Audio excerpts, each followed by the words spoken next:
Hello friends, welcome to మా honey home. ఈరోజు మీకు చాలా అంటే చాలా తేలికగా మామిడికాయ రోటి పచ్చడి ఎలా తయారు చేసుకోవాలో చూపించబోతున్నాను. సో ఇంక లేట్ చేయకుండా వీడియోలోకి వెళ్ళిపోదాం.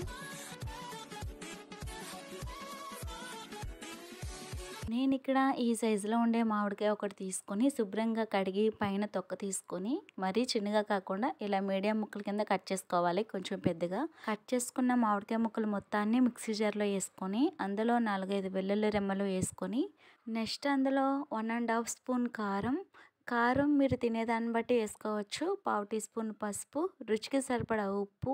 ఇప్పుడు మూత పెట్టుకొని మరీ మెత్తగా కాకుండా కచ్చాబచ్చాగా మిక్సీ వేసుకోవాలి. మీకు వీలైతే రోట్లో వేసుకొని రుబ్బుకోవచ్చు. ఈ విధంగా బరకగా మిక్సీ వేసుకున్న తర్వాత ఇప్పుడు తాలింపు వేసుకోవాలి. 2 టేబుల్ స్పూన్ల నూనె వేసుకొని నూనె కాస్త వేడైన తర్వాత 1 టీ స్పూన్ తాలింపు గింజలు వేసుకొని అలానే ఎండుమిర్చి, కరివేపాకు కూడా వేసుకొని ఫ్రై చేసుకోవాలి.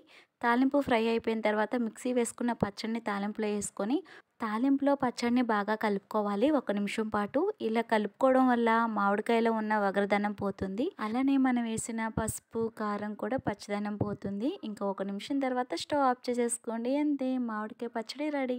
ఇంకా ఏమాత్రం ఆలస్యం చేయకుండా వెంటనే అన్నంలో కలుపుకొని తినేయండి. అబ్బా, చాలా బాగుందండి. మీరు ఒకసారి ట్రై చేసేయండి. ఈ వీడియో నచ్చినట్లయితే లైక్ చేయండి, షేర్ చేయండి, సబ్స్క్రైబ్ చేయండి. Thank you for watching.